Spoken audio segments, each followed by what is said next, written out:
That's gold. That's gold. If people that are listening right now, and if you're not understanding that, rewind the video, and listen to that again. Unless we figure out the root cause and tackle that, no amount of coaching is going to do. So one of the core skills you learn in public speaking, or rather you should learn in public speaking, is how to speak without notes or slides. And I look at the audience, everybody's standing and applauding, and I'm like, I never got a standing ovation. They said, don't worry, we give a standing ovation to everybody who speaks at the organization. So it's not about you. The topic of today is helping people go from fearful to fearless as speakers. Well, how do you think one can do that? How do you think one can go from being very nervous to being a very confident speaker?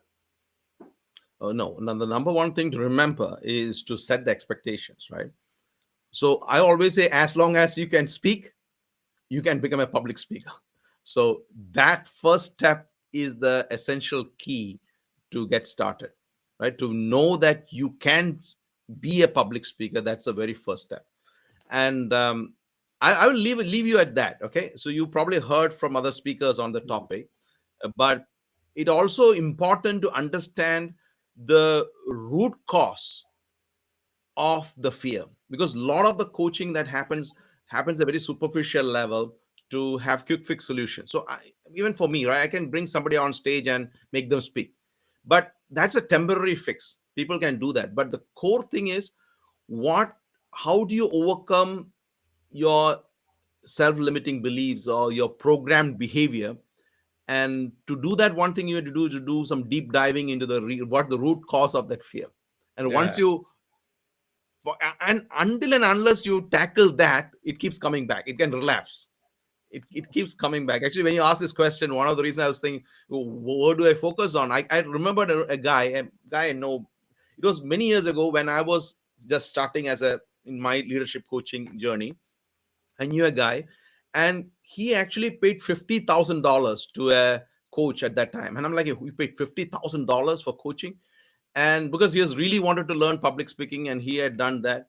And then I went to watch him speak. Great speech, great delivery, great content. He can make the audience laugh. But as I'm watching him, I sense that something is not in the right place. Something is missing. So I asked him, it looks like there's something that troubling you. As your speech is great, by the way, your speech is great, but it looks like something is troubling you and keeps showing up as you speak. Because my interest is in people watching. People watch people's body language and non-verbal signals. And he came to me and said, Manoj, I want to talk to you. And then the next day he came to my office, and we eventually spoke for like 7 hours. I never spoken to anybody for 7 hours because I was curious to know, he's a really good speaker, but what is that is troubling him? And of course, she shared a lot of personal stuff. But the one thing that stands out, what I remember, is as I said, he knows the techniques, he knows the mechanics. But the moment he starts to speak, he'll remember his mother's voice from childhood. You are never good enough. You will never do anything good. And this is his pattern. One of the patterns. There are several other challenges at that time.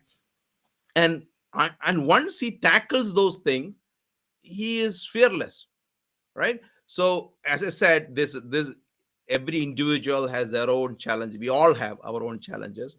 Unless we figure out the root cause and tackle that, no amount of coaching is going to help. And this is great. I want to take a step back, actually. People are like, yeah, root cause. But what are the current things they are doing now, like the superficial things? What do you mean by the superficial things? That's superficial thing is like saying fake it till you make it. Look confident. I can look confident and speak, but internally you can never fool yourself. You can fool everybody, but you can't fool yourself, right? So that part of raising your awareness of your limiting beliefs, your what is causing, and tackling that, because otherwise this keeps coming back, right? So if, as I said, and you can see videos of me on YouTube where I bring random people from the audience and who are afraid to speak and make them speak, right? So that is actually, it works and they're happy, they never complain. But personally, I know that this will relapse, and the reason for that is we are creatures of behavior, right? I mean, habits, creatures of habit and patterns. Our patterns keep repeating. So that's why we read a book, we got so excited, but we still do the things we used to do, right? So that's why going to the people want to exercise, they won't exercise. So unless that pattern is replaced with some empowering positive patterns, it will keep coming back. So superficial coaching, I'm not saying this every sort of coaching helps, right? But I'm saying the root cause, because you asked me how to go from fearful to fearless, and make that transition can be temporary. That means I can fake it, that I'm confident, I can walk like a confident guy, but then I don't feel like I'm myself. Mm, mm, mm. That then you feel like an imposter, right? Do you have with the people that you work with, when it comes to speaking or and leadership, are there common root causes that people have, or is it completely different for each person? And so that's just a very powerful question you're asking, right? Because I have done one-on-one. I typically do one-on-one coaching, but I also do group coaching sessions, right? So typically, when organizations invite me to do executive coaching or leadership Mm. or program, and they ask me to do, can you get some executives room and coach them? I typically say no, and the reason for that is, when it is a one-on-one setting, people can be more open, right? So let's say I'm going to organization, or you going to organization teaching 20 group of 20 people, they find it very difficult to open up, right? So my lessons doing one-on-one coaching is that everybody has some unique challenges, right? Some specific challenges. Well, maybe there's a patterns of behavior, right? There could be issues of not feeling good enough. It could be a destructive comment they heard from someone. It could be their own self-image, or worse is that they watch people on YouTube and look at all these amazing speakers and say, I can never be like them. I can know, how can I ever be like them? And they actually have this comparison against an ideal which they can't reach, or they assume they can't reach, and that stops from them taking action. So they have this all. Even when I'm coaching, actually coach CEO as coaching, he's a billionaire, highly successful, and the moment I'm coaching him, he actually shows me a video of another CEO and say, I want to speak like him. I want to be like him. And so what happens is, we all have certain patterns. As you say, there could be some common patterns, feeling not good enough, or comparison, or some stories we tell ourselves, or some past trauma or setbacks. Like, I have a guy from the UK, and the reason I mentioned he's the UK, he can speak English better than me. Okay, his English is really good, and he is a very good networker. He has a lot of friends. One day he came to me for coaching, and I'm like, why are you coming to me for coaching? I should come to you for coaching. You're so good. So no, no, no, no. He had some official meeting, which is like a conference, and they were sitting in separate tables. And since he's a good speaker interpersonally, a great interpersonal skill, the table nominated him to represent the group, to share the findings of the group. And he was good. He said, I can do it. He stood up, and suddenly he had this immense sense of fear. And because the first time he is hearing his sound on the speaker, so he can hear his sound. It's like he had this fear, and he said, Manoj, I need to overcome my fear of public speaking, and I'm getting married in few weeks, and I need to deliver my wedding speech, right? So sometimes, unless and until we get a setback or get into some situation, we don't realize what is our problem. So it also varies from different people. For this person, I really never thought he would have any fear, because he's probably the most fearless guy I've met. But Uh, internally, he had that fear, and which was waiting for opportunity to bring up. And if you notice, like 1 second before he stood up to speak, he was perfectly fine, and his table nominated him to speak, because he's a really good guy to speak. Okay, mm. but the moment he spoke, and that voice that came from the speaker triggered all that subconscious patterns, and just came up. And the only reason he asked for help was because his wedding was coming up in few weeks time, when now all his fear kept bubbling up of the anticipation of the problems he will face, embarrassing in front of the Yeah. crowd and his bride and all that. Yeah. Well, I want to ask actually about you. Did you have any limiting beliefs with speaking that you don't believe in anymore? Did you have any limiting beliefs with speaking that held you back? Oh, I had a lot of limiting beliefs, and I probably still have limiting beliefs in various aspects of my life. Yeah. So the journey of that discovery, right? So Mm. I'm way more self-aware than I used to be. Okay, way more self-aware of myself than I used to be, because as a child I already knew the need to speak up, but I also had some setbacks which I don't want to talk about it now, but I basically situations where I had to speak up and I didn't speak and things like that. But without going to me so much, didn't think that I can learn public speaking. I never thought.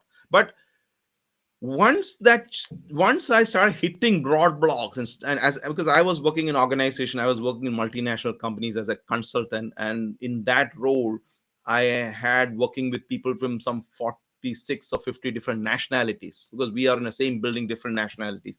And as I said, I was always been a people watcher. I like to watch people. And I also see that, then I realized that no, if unless and until I speak up, I have no chance in this world, especially if you stand up for something. Unless and until you speak up, I always say competence is important, but confidence is paramount, right? So one of my limiting beliefs was, oh, I need to get more qualification, I need to get an MBA. And I did get an MBA. But those are not what's important. And this is the trap everybody goes into, right? There are people who learn, let's say, engineering or some technical or analytical accounting, anything. And then suddenly they get into the organization and realize, oh, I'm getting stuck, but maybe I should get an MBA. And they go for an MBA, very expensive MBA, but that doesn't solve your problem. Because unless and until you solve that confidence issue, because as I said, competence is important. I'm not saying education is not important, it's important. Competence is important, but confidence is paramount. And the element of finding confidence is continuously evaluating what is stopping you and getting help. For example, I had a belief that because I started my own consulting lead. I was working I was working as a management consultant for PricewaterhouseCoopers, and working for many clients around the world. But then I started my own consulting. Then my limiting belief is that I can't sell, partly because I can't speak up, I can't network, I can't lead, I can't influence. And my belief is I can't sell. And if unless I sell, I can't run my consulting firm, right? So initially I had success in closing deals. Then suddenly I had this limiting belief that maybe I can't sell. So that one decision I took at that time was, I went to a guy and who is my insurance agent, and told him, can you teach me selling? Because you are very great in selling, I am not. I'm totally sucked at selling, right? So can you help me? And he helped me. And I'm like, my God, it's so simple. You're not selling, you're solving people's problem. And of course the techniques of this. But see, the mindset shifts. We always have beliefs around how things should be, how things are. We have perceptions about people, about their social status, about the upbringing. So I was coaching a lady. She works for Apple, and she's very young, she's about 25, and she came to me for one-on-one coaching. And one of the things she said is, oh, I'm not effective because everybody else has an MBA.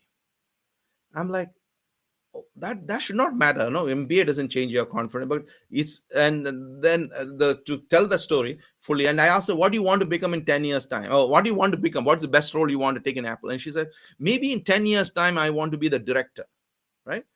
And so and I said, why only the director? So that is because she is limiting herself in that, okay, that's a maximum. And she said, oh, that's going to be a long journey, 10 years to be director. Maybe I can be. Then after 2 or 3 coaching sessions, she comes to me and says, okay, so what are your future plans? Oh, now I want to be a CEO of Apple. So the thing is that nothing changed. She didn't go for MBA. She didn't learn anything new. So likewise, we all have perceptions about how much we can grow, what we can become, and then why we can't become that. So identifying those limiting beliefs is the root will help us to overcome. And sometimes there is very good reasons to believe those beliefs. Sometimes there's very good reason. We tell our own stories. Yeah. Now, when we say, we're talking about limiting beliefs, the root cause,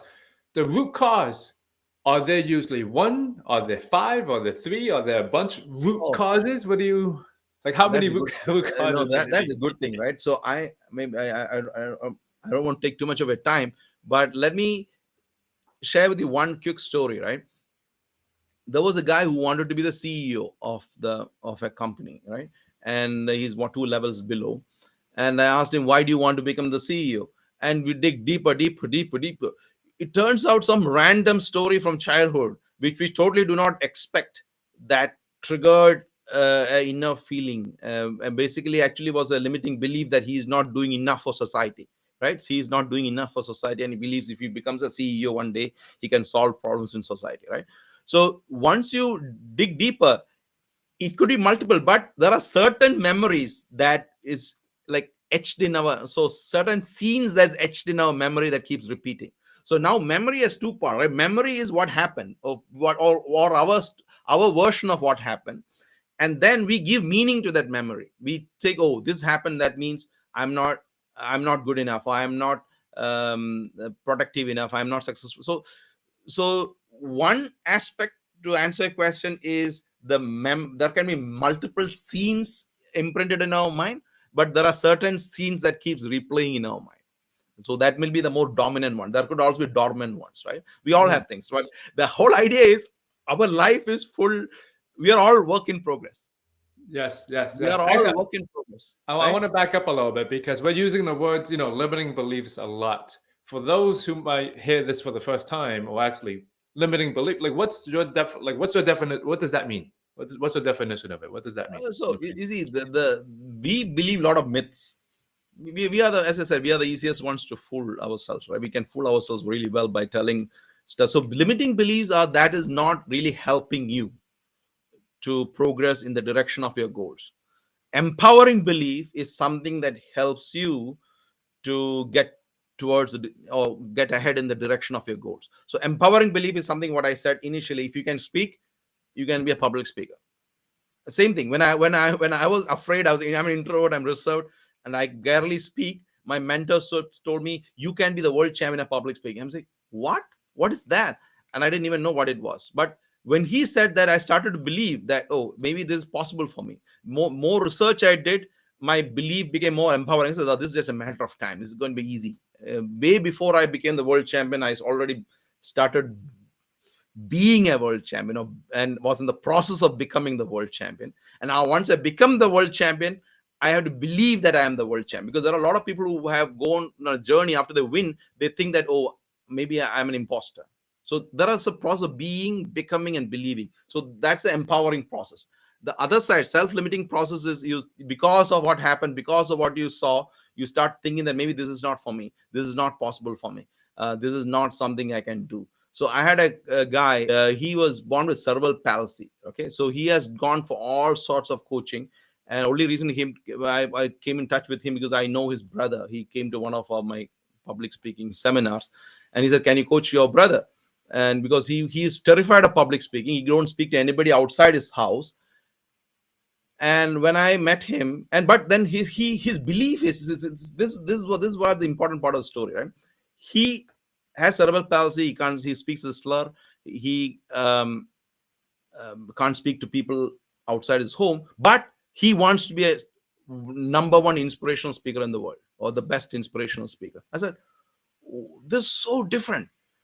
So the reason is, even though he has challenges, even though he has setbacks, he holds to that belief that he can be a speaker. And when I heard that, I said, "Oh, I don't know how to help. I didn't even knew what is cerebral palsy at that time." And but I said, this guy is someone I need to help, because he actually has this, because he's got the first step right. First step is expectation, setting the right expectations. So believing that in the best outcomes, that is actually also an empowering belief. And now he can speak to, he gets more invites than me to speak. He is although he has millions of views and all that. So the point is, and now he has become unstoppable. He gives me advice. Mm. So the point is, sometimes there is, like, we can hit the root cause, and then you basically, as I say, you dig deeper to find the root cause and turn the key. That's all we all need to do. Okay, so it seems like from what you're saying is confidence is more important than competence. Competence is important, but having that confidence It's is paramount. really important. And it seems like it's working on knowing how to communicate with ourselves, becoming Mhm. aware. So Mhm. let's say people think they know what their limiting beliefs are. We're digging deep. We know our root cause. Let's say they know it, Mhm. and then what happens after they know it, they're aware of it. Okay, I'll give an example. Right, there was this guy. He's an expatriate in Muscat, Oman. He's in the country in the Middle East. Yeah, and he came to my group coaching session. He said he's probably has a lot of years of working experience, about 20 years or more. and he has this expectation that people who expatriates cannot be successful in Oman or something around that sort, right? So then he always find this in psychology. There's something called confirmation bias. We start believing in something, we always see reasons and evidence to believe that you're right. We keep on getting, so you read it's like you click on a YouTube link and YouTube recommends all similar videos, so you keep seeing the same story again and again, and it becomes a belief, right? So one of my first question I asked him is, do you know anybody in Oman who has a similar background like you who is successful, right? For example, I'm an introvert and I am afraid of public speaking, and I will never be a public speaker because one thing, English is not my native language. English is not my first language. Second language is my third language. So I'm not good in English. I'm an introvert. Now, if I look around, I see similar people who are afraid of speaking. Then I say, that's my life. I'm born this way, right? But now I start looking for people for whom English is the third language, who are introvert, who are shy, who are reserved, who are now speaking. Now I get very curious. Hey, what do you know that I don't know? Now I become more explorative of other people. What did they learn? And now this opens a door to possibility. I see that at least it's possible. I don't know how it's possible, but it's possible. So when my mentor told me, oh, you can be the world champion, I'm like, are you kidding? No, you can be. You just need to work really hard. So now it opened a door of possibility. So then I'm looking for evidence of what can I do next. That what I did is I studied all the speeches available from 1986. I looked at all the competitive speakers, not just the winners, even the people who didn't make it. Then I developed, I said, oh, come on, this is something I can do. It's only a 7-minute speech. I just need to figure out how to fit a lot of content in 7 minutes. It's possible. So that, unless I have that belief installed, I will not do the work. Am I making sense? So unless I don't see that's a possibility, I'm not going to put in the effort. I put hours. When I say study speeches from 1986, it is a lot of work, but I'm enjoying the process because I am like acting according to my belief. And more I do, I have a confirmation bias towards my new belief. That means I see evidence that I'm right or what I'm believing is true. So any belief, you can't really remove the belief, right? You can only replace it. It's like a habit. You can't ever remove a habit. You can only replace the better habit. So if you take that approach, you will figure out that there are ways to do that. For example, when I had opportunities to, I coach people in all walks of life, different levels.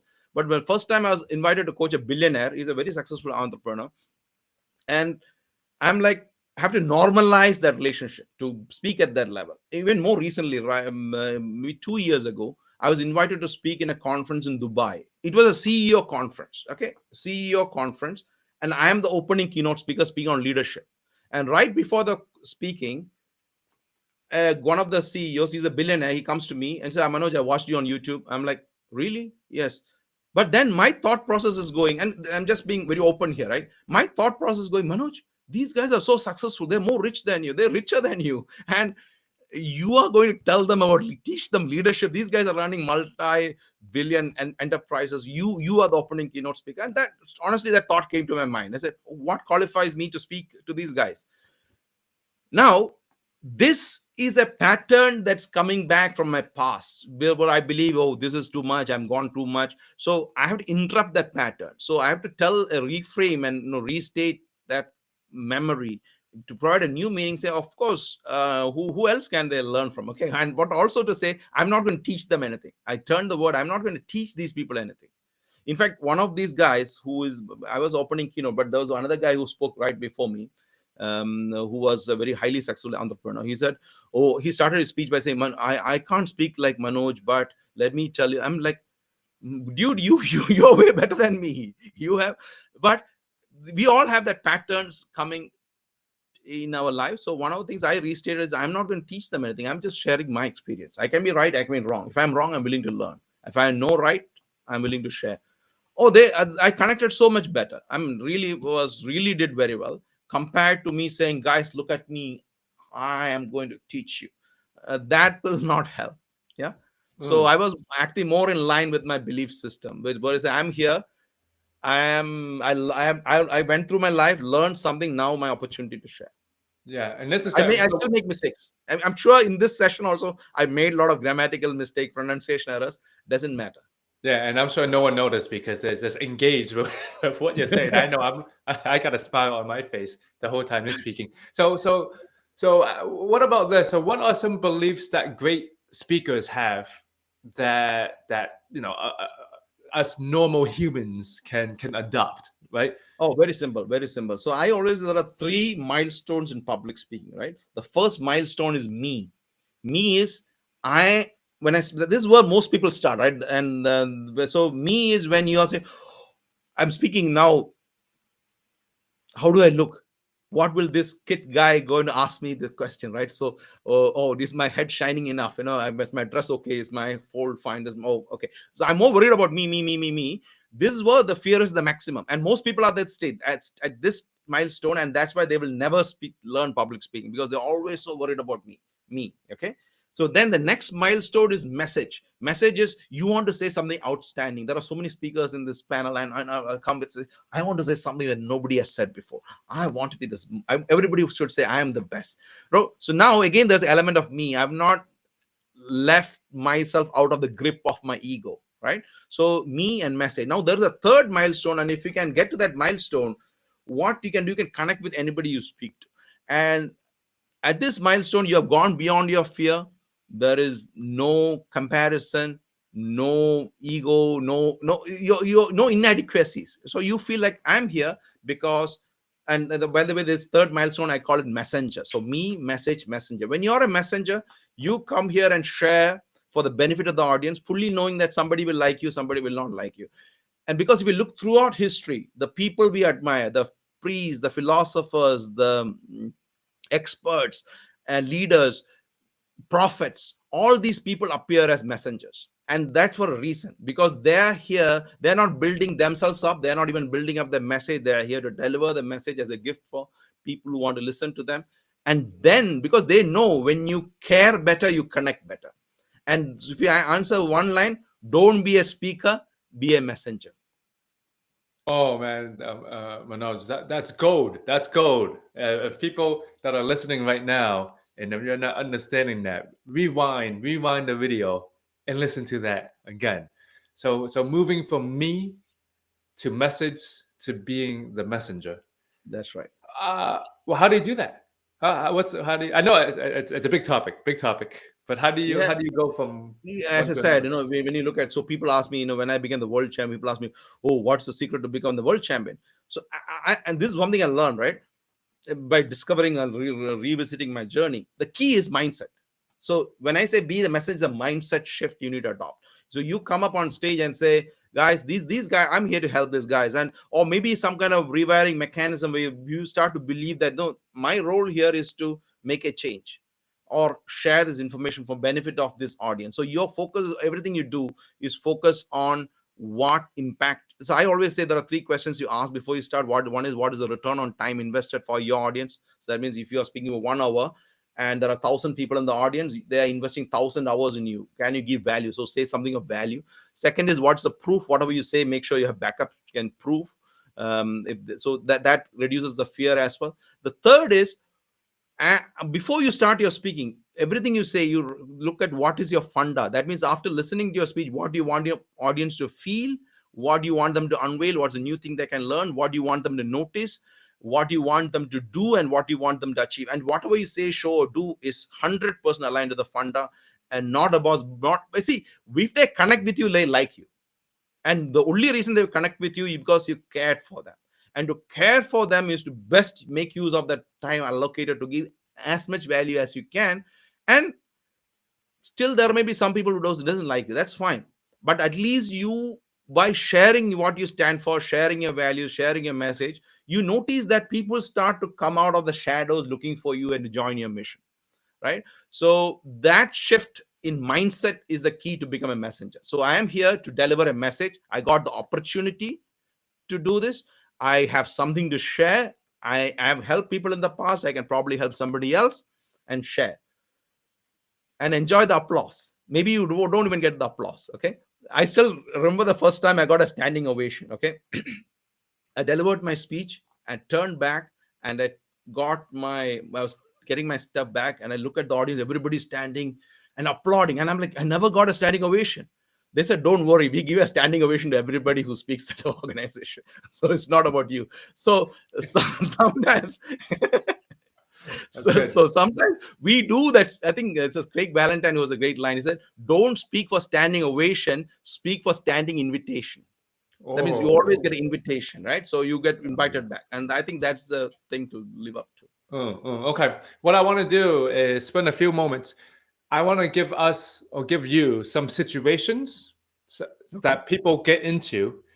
Do you think you can tell us how the me thinks and how the messenger thinks, or or people with the message? Okay. Mm-hmm. So let's Go say the ahead. situation is someone who is about to speak. They're in a room, kind of like basically you said earlier, they're in a room full of experts, but they are not they're not the highest rank. Maybe they're a little bit lower. Like, how would me think and how would the messenger think? Again, they're in a room full of experts. The person that's speaking is not. They don't have as many years. They don't have as much, degrees. How would those two people think? Okay, so I think one thing you should try to do when you have experts in the room is you don't talk like the expert, right? Because you get caught out. As I said, second question, what's the proof? What's the return on time is what's the proof? So don't say stuff that they can be challenged because they might have better information. So there your approach should be more of a we thing. That means let's do it together. So let's today explore how we are going to discuss on this topic. Mm, That is more effective than saying, guys, today I'm going to make you an expert. There's a get lost. I am the expert, right? So that's not going to help them. So you go talk, explore. See, even the best leader in the world, you can always something to explore. So you ask more questions. You ask them open-ended questions, make them answer. So you be more like a facilitator of sorts. And you can be a facilitator of almost any topic because you're as a facilitator, you ask him more questions than making a profound statement. So that could be a mistake to try. See, trying to be something you are not is the recipe mm, for failure. mm, that's good. Like the Okay. billionaire, the CEO conference. If I go and tell them, CEOs, let me teach you how to make another $1 billion, there's a get lost loser. So they know you don't. So that's not going to work. But if I say, how can you be more effective in your team building or making your team more? So that is more open for discussion. Okay. Here's another situation. What if my mind goes blank when I'm Yeah, if speaking? you might. So again, this has happened to me before. I want before I became world champion. I witnessed this. There was a world champion speaking before me, and I was a bit terrified of him speaking before me because he's the world champion. I'm not. And but I noticed that he forgot a line. He actually forgot a line, and then he became very worried about it. So and what I would say, but then the audience started applauding him, giving more confidence, then he continued. I would say if your mind goes blank, it happens to me, happens to people. And in fact, there was a prime minister who told me, who said, no, when the press asks me a question, I go blank. What should I do? I think sometimes the best thing to do is ask a question back to the audience, right? To pause. But one of the reason your mind goes blank is because you're not 100% present. So that's why there are a lot of things you need to do before your speech, during your speech, and after your speech, right? Your how you ramp up before your speech, the time before your speech, becoming centering and being present. The other thing is, if it's totally blank, I would say take a piece of paper from your pocket and start looking at it and continue from there.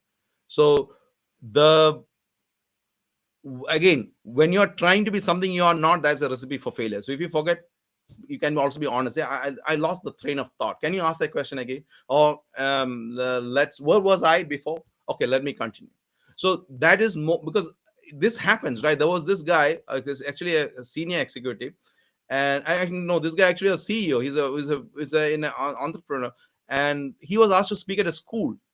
And typically, what happens is these big time CEOs, what they have is they have all this staff taking care of the PowerPoint, the laptop, the slides, everything. He goes on stage. It turns out it was not a keynote presentation. There was no keynote for him.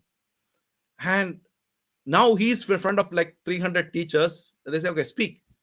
He said, Manoj, I went blank because I am not prepared. I didn't know there was not a keynote. There was no PowerPoint, nothing. What should I do? And the honest truth to do is just tell the truth. Just tell the truth. Sorry, I thought it's keynote presentation. I have not prepared anything. Why don't you ask me a question? I'm happy to answer. So you have to improvise. You have to be in the moment, right?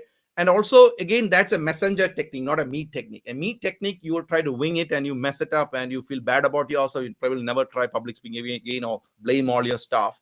The key thing is any audience you speak to, you can create content by asking questions. Yeah. Yeah, that's a good one. Asking questions back. Okay, one last situation or thought. What if people they know they need to practice, but they don't practice? They always leave it till last minute, but they know they need to do it. They do it more. How do you? They know they need to, they just don't do it. Like, how do you? So your questions are really good, but this is very context sensitive. Depends on what kind of interview you are going for, right? For example, I have people who go for media interviews at Bloomberg or the top TV channels of the world, the CNBCs and stuff, right? They were they are talking about the business and talking about all the press interviews. So there, if you are not prepared, you are what do you call, you are qualified to fail, because you should have gone prepared, because you expect all sort of questions that could come up. So there is I deviate from the norm where people say practice, practice, practice. So but sometimes you're practicing the wrong thing, you're achieving the wrong results faster, right? So what I would say is at least go through the key points in your mind. So one of the core skills you learn in public speaking, or rather you should learn in public speaking, is how to speak without notes or slides. Something what I'm doing now, right? So Kit is asking questions which I have no clue what is going to ask next. So I need to, like, of course, trust myself that I have the answers, right? I need to trust that the answer is going to get downloaded from the cloud, and then I can speak, right? A lot of people can speak but do better than me. The download speed is faster. I'm using an old internet. Okay, so then unless at least you need to know your key points and how to develop those key points. And if it's a critical presentation, like let's say keynote presentation or a TEDx talk or a 7-minute speech or you need to find a place to practice, at least whatever comfortable, just not to memorize, but at least to know, familiarize yourself with the content you have to deliver. And of course, people look down upon the fact that you read from a script, but that is something not bad at. I mean, that is, I think that's okay, because one of the speeches is popular on YouTube is a speech by Steve Jobs. It's called "Stay Hungry, Stay Foolish." If you watch this Stanford commencement address, he's reading from notes, but you look at the comments, nobody is saying you're reading from the notes. No, I never found a comment in that. But because he's giving immense value, of course he's reading from note, but he's giving immense value. So note is understated, but actually when I used to do competitive speaking like the world championship public speaking, I have a script in my pocket. So in the worst case situation, I'll like flip it open and read. In fact, my thank you speech. So a lot of world champions run into this trouble. They compete and become the world champion, but when they don't expect to win or they don't have an acceptance speech. So one thing I have always done is I always write my acceptance speech first. And when I won the world championship, I just took the acceptance speech, and this is, wow, this guy expected to win. But then I had a well-written acceptance speech. I read it from the notes right after winning the world championship. So yeah, the notes also helps. Yeah. Yeah, but that's great, right? Like you believe that you had a chance to win the world championship. I had no Correct. doubt. I had no doubt. And but this are two sides of the coin, right? But once I had the belief, I made this mistake. I went up on stage in 5 years before I won. On stage, I said, I'm sure I'm going to win the world championship of public speaking. I just don't know how. Right? That's what I said. People laugh, but they say, "Oh, you're so arrogant, you can't say that." Then I stopped saying that. I didn't tell people, but internally I had the belief that Yeah. this is just a matter of time. How did it switch for you that you had a chance to win the world championship? Was it like, I think you earlier you said someone told you that you can, but like how did it? So I have my mentor. So this the one of the magic that happens in our life is there are two groups of people we always meet, right? People who say you're not good enough, people who say you're okay, you can do better. So you surround yourself people who are smarter than you and who give you and I'm the guy who can take feedback from anybody. I'll take feedback. I'll just go to everybody, look at what's working and repeat it. Whatever doesn't work, I throw it. I also done stand-up comedy. I was among the top 25 stand-up comedians in an international comedy festival in Hong Kong, right? And my mentor didn't approve me going there. He said, that's low class, no, don't do stand-up comedy. But I just wanted to experience it, right? I just wanted to experience what is this stand-up comedy. And I honestly thought that's very easy to do. Honestly, very easy to do, because all the stand-up comedy script is pre-written and practiced like thousands of times, like hundreds of times, right? So they know which jokes work, which doesn't work. So having a mentor or someone, as I said, no, you always, it's a confirmation bias. You start to believe something, you see new evidence of that happening. You attract new situations and you start to, no, it's actually a psychological thing. Yeah. That's great. I That's was great. very driven. So I try to replicate that thing for other things I do. So, and I see the root and something I'm not successful as I would like to. But I would say what we are all lacking is a mentor or a coach, someone Mm, who can help us get forward. mm. Now, Manoj, I have so many more questions, but this is only the start of the conversation. So, if people want to keep on following you, to work with you, to connect with you, where's the best place to go? Also, you can Google my name, Manoj Vasudevan, right? Manoj Vasudevan. So typically before my speeches, the person who introduces gets more stressed than me because they want to remember how to pronounce my name. So you can Google my name. There are a lot of content. I have stuff on YouTube. I have free resources on my website. There's a free public speaking course I run. It's called Nervous to Fabulous. You can go to Ooh. nervoustofabulous.com. It's a free foundational public speaking course. People from more than 100 countries have gone through that. So it's actually to help you overcome basic limiting beliefs and get eventually, I would say, if you really need to master speak, you need to find a coach or go for an online course or program of one-on-one coaching where you find your root cause of your issues and overcome that. And that's Mm, possible. And again, first thing what I was telling and Kit and I was sharing was, first thing is to believe that if you can speak, you can be a public speaker. And Just like a confident just public like you believing that you can be a world champ, you can be a Yes, world that's champ. right. That's right. Yes, That's right. yes. And any last words before we go for the day? So as I said, competence is important, but confidence is paramount, right? So I just want to add one part of the belief. Belief is good, but you have to be open to feedback as well. So you not to always do reality check on where you really stand, and of course the path forward. Belief is the first step. And again, with no belief, no relief. Oh, that's good. No belief, no belief. I might have to take that from you in the future. That's pretty good. I was looking for the best closing line. I said, no belief, no relief.